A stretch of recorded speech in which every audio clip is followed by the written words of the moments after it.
Olá, você que nos acompanha aqui pelo Notícias Agrícolas, eu sou Letícia Guimarães e a gente começa agora mais um boletim, aquele quadro Realidades da Safra que você já está acostumado, em que a gente roda esse Brasil afora para saber então, nas mais diversas regiões e das mais diversas culturas, como que está o andamento então desses plantios, desses cultivos. E quem está aqui hoje para falar com a gente é o Carlos Koenig, que é gerente técnico da Cevale e vai contar um pouquinho para a gente como que está o processo de colheita da soja lá no oeste do Paraná e também o plantio do milho safrinha, o que se planeja. Seja muito bem-vindo, Carlos. Obrigado, boa tarde aos ouvintes da Notícias Agrícolas, né?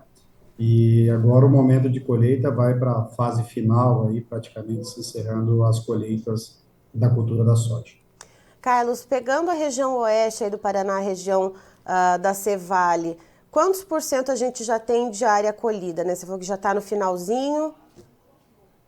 A região um pouquinho mais atrasada em relação à área de atuação da cooperativa é a região de Cascavel, né, quando vai sentido Catanduvas, enfim, mas lá a safra se encontra em torno de 95% da área colhida, e quando a gente coloca todo o oeste do Paraná, a gente chega a 98% de toda a área colhida. E aí a pergunta, né, que nós estamos bem à frente das demais regiões quando coloca o centro, o sul do Paraná ou o norte do Paraná. Aqui a região planta um pouco mais cedo, né, devido ao plantio do milho segunda safra, e nós temos o zoneamento agrícola, né? Então, alguns municípios do oeste do Paraná é dia 28 do 2, outros municípios dia 10 do 3, e agora os municípios como Palotina, Terra Roxa, Assis, 20 do 3. Então, encerra a janela de plantio. Então, o produtor acaba antecipando o plantio da soja, né, para que ele plante e semeie o milho safrinha numa janela adequada, pensando nos riscos climáticos. E só voltando um pouquinho, Carlos, né? A gente já tem, então, como você disse, uma média aí para o oeste do Paraná de área colhida em 98%.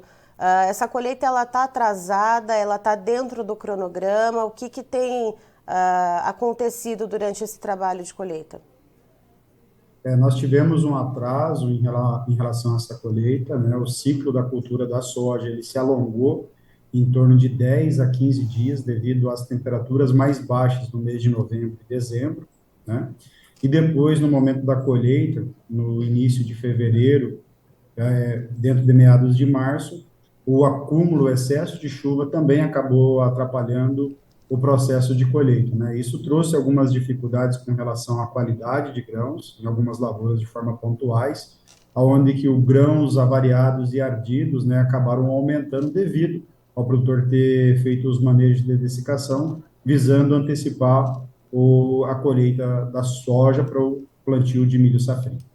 E aí, sendo assim, você comentou das datas em relação à janela de plantio do milho safrinha, sendo 28 de fevereiro, 10 de março e hoje, dia 20 de março. Esses municípios que já passaram da janela ideal têm a intenção, né, os produtores estão com a intenção de plantar mesmo fora da janela, correndo risco? O que você vê aí? Ou vão deixar a terra ali ou fazer alguma outra coisa? O que se planeja? O que se vê ali para essa região que já ultrapassou a janela ideal? Nós colocamos que 80% dos produtores que iam semear milho safrinha, né, esses estão fazendo agora as operações, encerrando na data de hoje, por exemplo, Assis, Palotina, Terra Roxa, né, então eles encerram o plantio agora, e alguns produtores acabam apostando, então eles não usam aí o seguro agrícola, não usam o Proagro, né, e esses produtores acabam apostando um pouco mais e estendendo um pouco mais os plantios. E esses produtores, por exemplo, na região de Toledo, Cascavel, região um pouco mais alta, onde que o zoneamento agrícola era dia 28 do 2, né, alguns municípios, esse produtor tende a migrar essas áreas para o trigo, para a cultura Uhum. do trigo.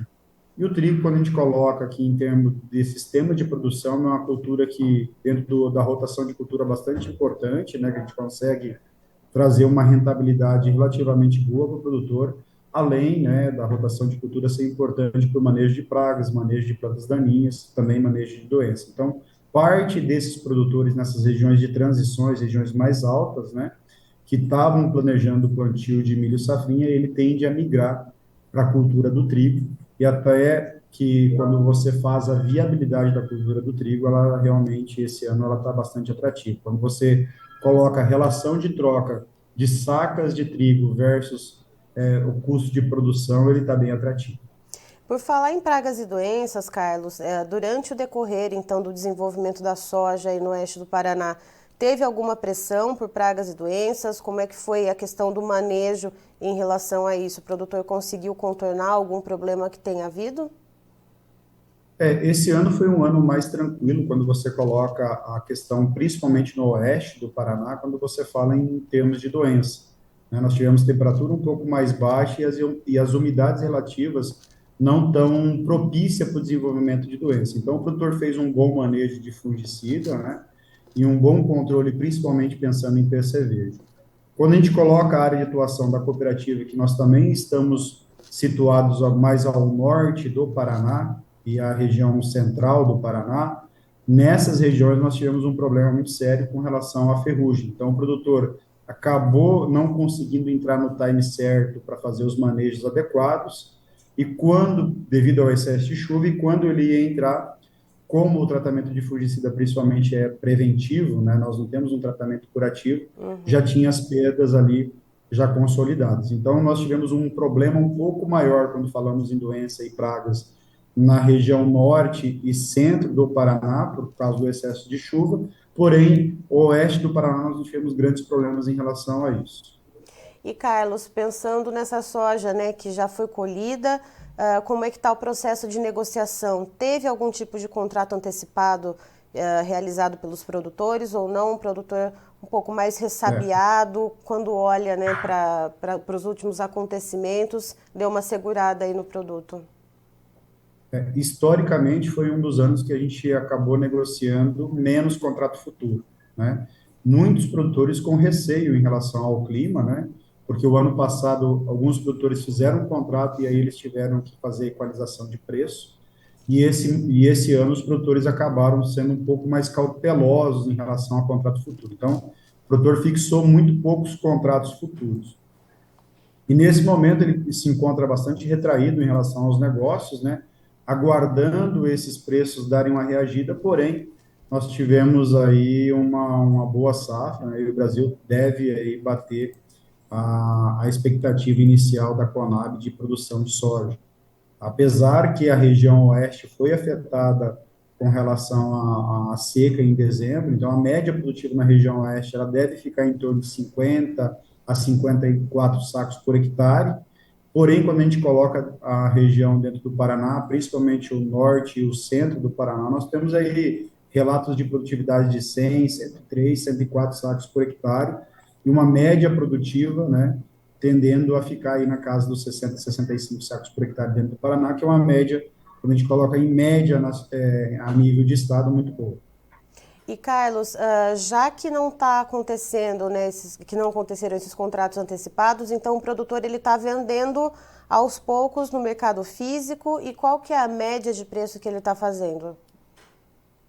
Esse mercado físico, né, ele acaba fixando, então o produtor desde o início, lá das colheitas em janeiro, fevereiro, ele acabou fixando uma parte da produção para tá pagando os custos, né, e nesse momento os preços de balcão, que a gente chama, estão girando em torno de 148 a R$ 150, dependendo da praça, né, porque o frete acaba impactando bastante na precificação. Então, depende da região, né? Os preços têm girado em torno disso, né? E aí, realmente, o produtor...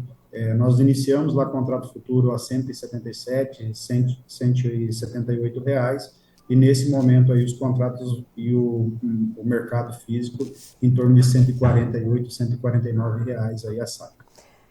Carlos, você falou dessa flutuação, né, do preço. Eu estou com uma pergunta aqui no YouTube do Agley Heiser. Espero ter pronunciado o seu nome correto, né? Nosso internauta aqui, ele está perguntando se o preço da soja vai subir. Ele não fala de que região que ele é, mas, Carlos, se você tiver alguma visão aí de mercado, algum indicativo, né, de qual caminho deva seguir aí os preços da soja e puder compartilhar, a gente agradece. Se não, Agley, temos também o fechamento do mercado da soja no final da tarde, por volta de 4h30, 5 horas da tarde, também dá para acompanhar. Eu não vou dar uma resposta direta, porque quando você fala em mercado é bastante complexo, porque você tem que olhar o cenário mundial de soja, né? Nós tivemos uma frustração aí na Argentina, porém, a notícia da semana passada é que o próprio Mato Grosso superou a produção da Argentina. Então, nós vamos ter uma produção muito boa dentro do Brasil, né?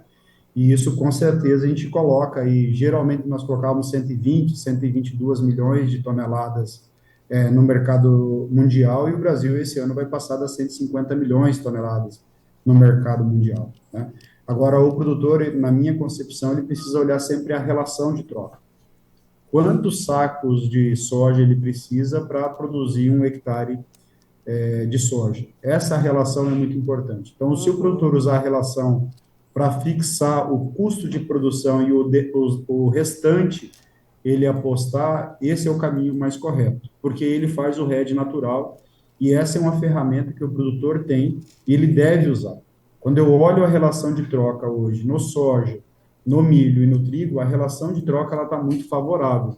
Então, como orientação para o nosso ouvinte, eu oriento para que ele olhe a relação de troca. Aí, Quantos sacos de soja eu preciso para plantar 1 hectare de soja, ou de milho, ou de trigo. E essa relação, ela, nesse momento, ela é muito favorável. Tá aí, então, Agley Heiser, o Carlos aí trazendo essas informações que são muito importantes, né, de você sempre ter ali na ponta do lápis, né, a sua relação de troca, quanto que você gasta, né, para produzir, então, a tua cultura. E então, Agley, já que você está perguntando a respeito da soja, fica então o convite para você acompanhar. Daqui a pouco, por volta das 4h30, estou olhando aqui na nossa agenda, a gente tem o fechamento do mercado da soja aqui no Notícias Agrícolas com o Alexander Horta. Então fica o convite para acompanhar também como que está rodando esse mercado no dia de hoje. Carlos, eu agradeço muito a sua participação aqui com a gente, inclusive esse momento surpresa aí, a gente vem, né, sempre tentando atender as dúvidas da nossa audiência, e você é sempre muito bem-vindo aqui conosco. Não, obrigado, eu agradeço. E eu acho que só queria, como mensagem final aqui, Opa, claro. que nós estamos com alguns históricos de produtividade bastante alta aqui dentro da região do Paraná, do Mato Grosso do Sul, né? Nós estamos ouvindo relatos de produtividade de 100, 102, 110, 115 sacos por hectare, e aí a reflexão é, por que a produtividade está tão alta esse ano em algumas regiões? Claro que o clima colaborou muito, né? Mas muito disso vem pela frustração de safra do ano passado, e nós sobramos nutrientes no nosso solo. Então, é muito importante para que o produtor se atenha à fertilidade do solo, tá? A cultura da soja, ela tem uma especificidade de potencial produtivo muito alto, e aquele solo que tiver uma fertilidade mais elevada, nós vamos conseguir aí chegar nos patamares elevados de produtividade, igual é o relato desse ano. Nós temos aí no norte do Paraná, algumas regiões no oeste do Paraná que plantaram um pouquinho mais tarde, que não sofreu com relação ao estresse hídrico, produtividades extremamente altas. Isso porque nós temos os nutrientes no solo. Então, só uma reflexão para o produtor, para que ele invista realmente no solo dele, para que ele use a agricultura de precisão, para que ele veja quais são os nutrientes que estão deficientes, para que ele faça uma correção assertiva e busca extrair o máximo dessa área, que a gente viu que é possível igual esse ano, tá bom? Tá certo, Carlos, muito obrigada. Valeu, obrigado. Tá aí, então, estivemos com o Carlos Koenig, que é gerente técnico da Cevale, nos trazendo informações a respeito, então, de como que está a finalização da colheita, da soja lá no oeste do Paraná e a preparação para o plantio do milho safrinha. De acordo, então, com o Carlos, houve um atraso nesse processo de colheita da soja por 2 motivos. Um deles foi a extensão, então, do desenvolvimento das plantas, né? Segundo o Carlos, então, foi um desenvolvimento por causa do clima mais frio, estendido em cerca de 10 e 15 dias, e depois o excesso de chuvas acabou atrapalhando um pouquinho o processo de colheita. E dessa maneira, alguns municípios lá da região oeste do Paraná acabaram então perdendo a janela ideal para o plantio do milho safrinha, que é o caso, por exemplo, da área de Toledo e Cascavel, que essa janela foi até dia 28 de fevereiro. Tivemos outros municípios que essa janela terminou no dia 10 de março, e alguns deles, como Palotina, Terra Roxa, Assis Chateaubriand, agora então hoje no dia 20 de março. E segundo o Carlos, alguns municípios vão optar sim em fazer o plantio do milho safrinha, mesmo fora da janela, mas outros, como esses que perderam a janela lá atrás, no dia 28 de fevereiro, podem optar em fazer pelo trigo. Então, já que são terras mais altas, devem fazer essa cultura ao invés do milho safrinha. A comercialização antecipada, segundo Carlos, os produtores esse ano ficaram um pouco mais ressabiados, né, em fazer contratos antecipados, porque no ano passado houve intempéries climáticas que acabaram causando muitas perdas. Então o produtor está fazendo mais a comercialização no mercado físico, em torno de R$ 148, R$ 150 a saca, um preço médio aí que consegue cobrir os custos de produção e também trazer uma rentabilidade ao produtor. E no caso da média de produtividade para o oeste do Paraná, quando se costuma ali ser em torno de 62 sacas por hectare, nesse ano a previsão então é de que se encerre em 52, 54 sacas por hectare. Eu encerro por aqui, já tem mais informações para você, fique ligado.